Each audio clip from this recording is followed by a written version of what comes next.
Next, let's queer up drag culture. What does it mean? Michelle Visage officially replaces RuPaul as host of Drag Race Down Under. After overseeing 3 seasons of RuPaul's Drag Race Down Under, which showcases drag talent from Australia and New Zealand, RuPaul is stepping down as a host. According to Entertainment Weekly's Joey Nolfi, Michelle Visage will take over hosting duties. RuPaul expressed gratitude, stating, "It has been my great honor to bring Drag Race to Australasia," and voiced excitement for the show's future under Visage's leadership. In response, Visage expressed appreciation for the opportunity and emphasized her commitment to supporting the queens and encouraging them to embrace their uniqueness. RuPaul will maintain his role as an executive producer for Drag Race Down Under. Regular judge Rhys Nicholson will join Michelle Visage on the judging panel, with additional Down Under queens and celebrity guest judges rotating throughout the season. Visage has been a consistent judge since season 3 of the flagship series and has appeared in the RuPaul-hosted spinoffs. While she made a 1-episode appearance in Canada's Drag Race Season 1, this marks her first full season as the main host of a Drag Race series. It is unclear if the show's title will change to Drag Race Down Under or will remain the same with Visage as the new host.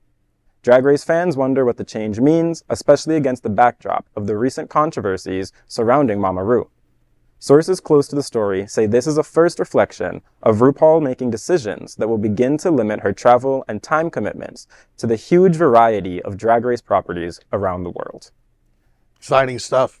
Yeah. It's kind of funny how we go from what we were just talking about into Drag Race, but that's why this platform is so unique. I have never even seen Drag Race Down Under. I didn't even know that it existed, but Michelle Visage has been Team Ru now since forever, and she has also branched out quite a bit and done multiple things on her own that are nothing to do with Drag Race, right? So she has started multiple different musicals on the West End. She just finished doing the Addams Family concert with Broadway royalty. Ramin Kamalu is his last name, and they did that on the West End as well. She's a huge, huge name in London.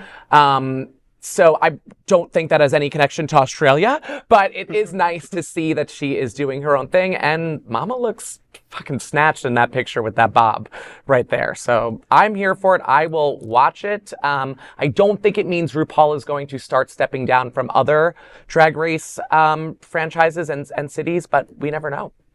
Yeah, I mean, I think it's important. I mean, I could see why he was like, you know what, Australia, that's literally the furthest place away on Earth from where I live. Yeah, and he's going all over. I mean, yeah. Yeah. So I see why he was like, you know what, they got big spiders, snakes. Michelle, you take that one. Right.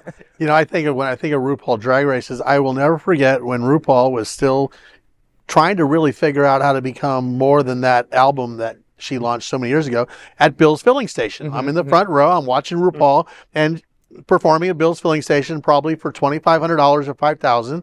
And now all of a sudden, iconic, multimillionaire, brand maker, and more importantly, what RuPaul has done for the drag community of impersonators who have really helped inspire so many young people. There's so much fun about that show, but all the traveling, all the commitments, having to be Ru every day is probably wearing thin, even though it just seems like yesterday RuPaul was at Bill's Filling Station on Old Wilton Drive. Yeah, you know, I like what you said too about the inspiration of the show, and I think that does relate to what we were just talking about in terms of Don't Say Gay here in Florida. It's funny how we went from there to here. Yeah. You know, I do think that is something to talk about, right? The importance of shows like this, because especially if you can't, you know, go to drag shows, or it becomes harder to access queer culture wherever you live, or maybe you live in a small town that doesn't have a gay bar or a, you know, brunch place with drag shows. This might be your only outlet to see that culture and to connect with that aspect of queer culture. Well, you know, Michelle's a Jersey girl, so, you know, honey, you know, Jersey, and you know, she's just, you know, she's a very fierce personality, and, you know, if someone's going to take, you know, Ru's stilettos, you know, Michelle's going to do it and fill them right. See, I don't hate me. I would have loved to see, you know, maybe a past alumni from Drag Race, maybe a trans person of color replacing RuPaul, and maybe not just the cis white straight friend. But I understand it. But I do think that there is room for all of the queens who have won or been on the show, even queens who have not, who would be a much better fit in the sense of the representation that we want to see a little bit more of on our television. So Sorry. I think it's a celebration of never give up. You're never too old. RuPaul was around for almost 30 years before RuPaul Drag Races. And I think it's a celebration for everyone out there in the community, young, old. Fight, believe in your talent, believe in yourself, find people that believe in you. And, you know, there's a RuPaul story around the corner, and it's an inspiration to just living your truth, going forward, being your best you. Look what RuPaul's created, and look at all the lives that RuPaul's changed. Those queens make $5,000, $10,000, $15,000 to show up at clubs now. And, you know, they were making $250 before RuPaul Drag Races. Or less. Or less. Yeah. And you know, I want to say, took what I was going to say. I'm sorry. But no, but I definitely feel that, you know, at this point in her life, maybe she is stepping down. Maybe she is trying to make room for someone else. And why not it be someone that is, you know, a person of color? Why not? You know, but I'm sure that Michelle will do a great job. And I was wondering, do you think that this possibly would have anything to do with all that situation that we were talking about last week about the compound and 100%, all of that stuff, with her 100%. trying to step back a little bit from that as well? Compound? Yeah, Well, with the fracking. Fracking.